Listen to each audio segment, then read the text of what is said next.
Hi friends, welcome to YouTube kitchen. YouTube கிச்சனில் இன்றைக்கி நம்ம பார்க்க போகிற ரெசிபி சேமியா ஜவ்வரிசி பாயாசம். அதுக்கு ஸ்டவ் ஆன் பண்ணி பேன் வச்சு அதில் 2 டேபிள் ஸ்பூன் அளவுக்கு நெய் சேர்த்துக்கோங்க. ஒரு ஆஃப் பாக்கெட் அளவுக்கு நான் சேமியா எடுத்திருக்கேன். சேமியானை அந்த நெய்யில் போட்டு நல்லா வறுத்துக்கலாம். அடுப்பை சிம்மில் வச்சு நல்லா பொறுமையாக ரோஸ்ட் பண்ணுங்கள் சேமியானை.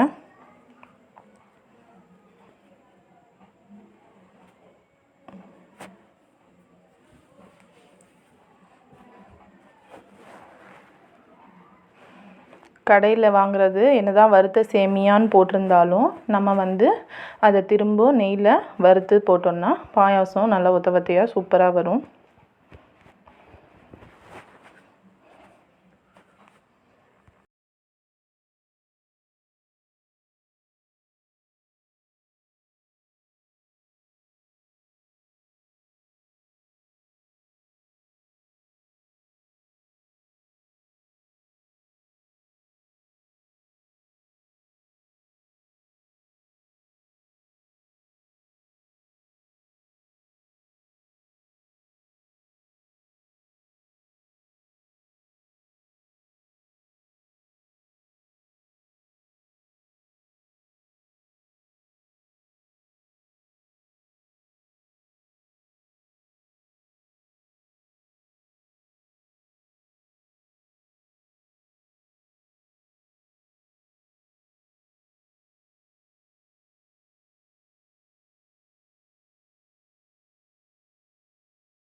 சேமியா இந்த அளவுக்கு நல்லா வறுத்து எடுத்துக்கணும்.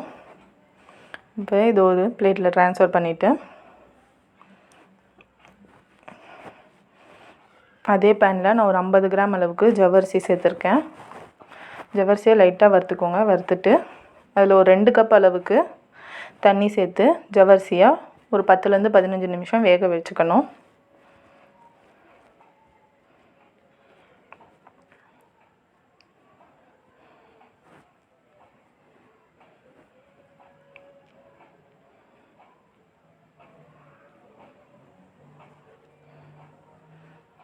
மூடி போட்டு வேக விட்டுடலாம்.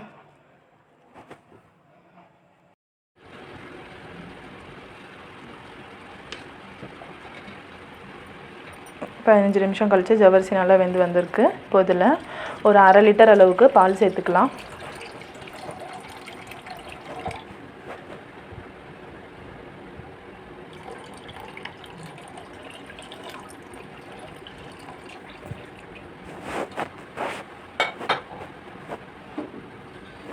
ஒன்ஸ் நல்லா கிளறி விட்டுட்டு பால் ஒரு கொதி வரட்டும்.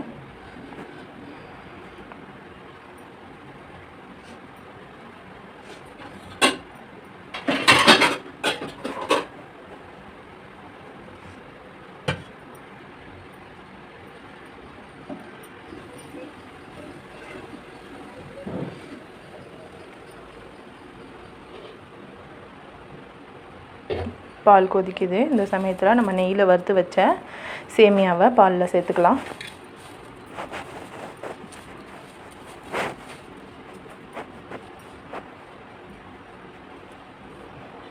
அது கூடவே ஒரு 1/2 டீஸ்பூன் அளவுக்கு ஏலக்காய் தூள் சேர்த்துக்கோங்க.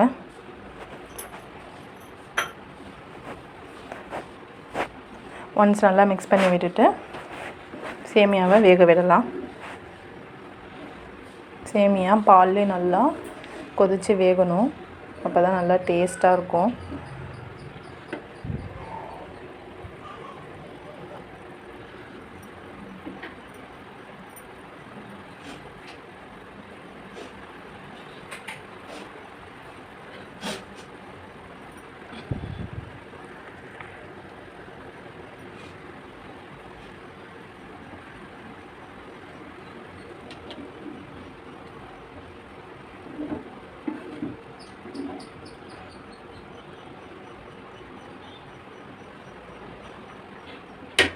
நல்லா கொதிச்சு வெந்து வந்துடுச்சு. இப்போ நம்ம ஒரு 50 கிராம் அளவுக்கு பால்கோவா சேர்த்துக்கிறோம்.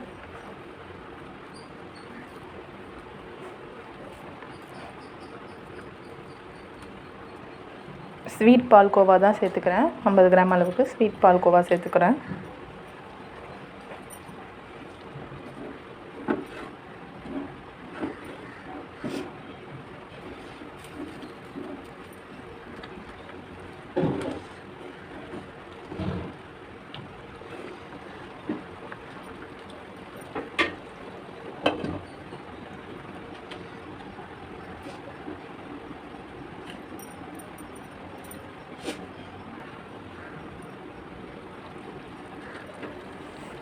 இப்போது ஒரு கப் அளவுக்கு சர்க்கரை சேர்த்துக்கிறோம்.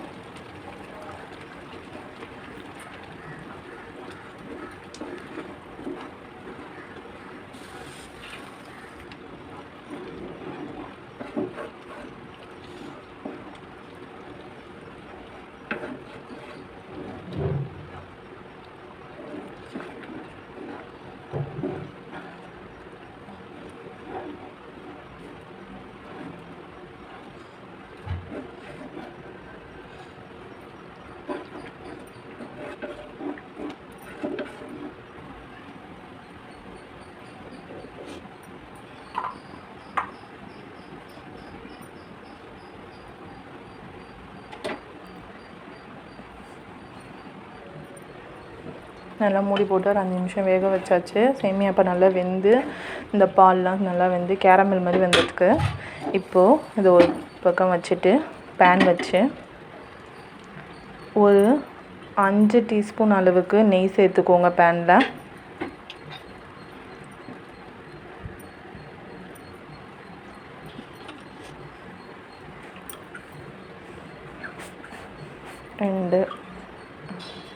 ஒரு 5 டீஸ்பூன் அளவுக்கு நெய் சேர்த்துக்கோங்க.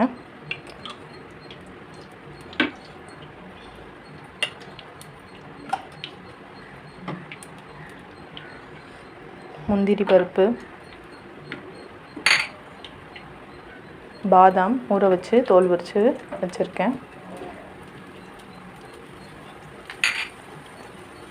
உலர் திராட்சை,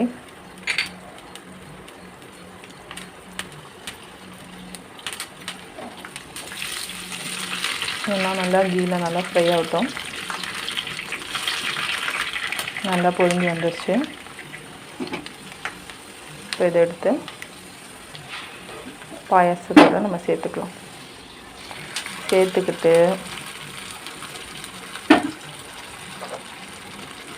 கூடவே இன்னொரு 1/4 லிட்டர் அளவுக்கு பால் சேர்த்துக்கலாம். ஸ்டவ் ஆஃப் பண்ணியாச்சு. பால் சேர்த்து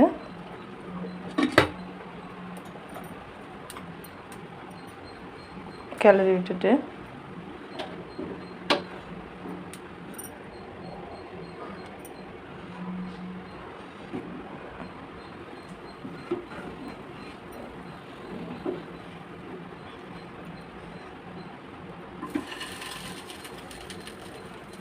வெள்ளரி விதை சேர்த்துக்கிறேன்.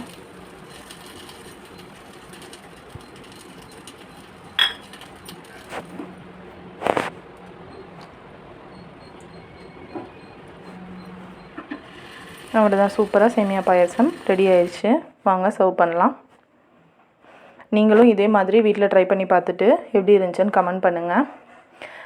நான் செஞ்ச ரெசிபி பிடிச்சிருந்தா லைக் பண்ணுங்கள், ஷேர் பண்ணுங்கள். சேனலை மறக்காமல் சப்ஸ்கிரைப் பண்ணுங்கள். தேங்க்ஸ் ஃபார் வாட்சிங்.